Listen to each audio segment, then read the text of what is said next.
విచారణకి సహకరించాలి. ఈ డ్రామాలన్నీ ఆపు. అంటే నీ వ్యక్తిగత స్వార్థం కోసము, నీ ప్రయోజనాల కోసము తెలంగాణ సొమ్ముని నువ్వు దోచుకున్నావు.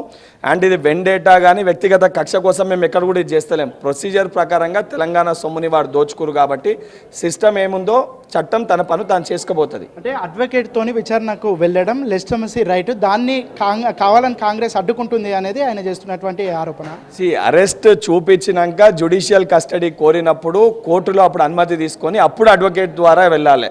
మరి ఇంత చదువులు చదువుకొని ఇంత మేధావి అని చెప్పుకునే కేటీఆర్ గారికి బహుశా దానిపైన అవగాహన లేనట్టుంది.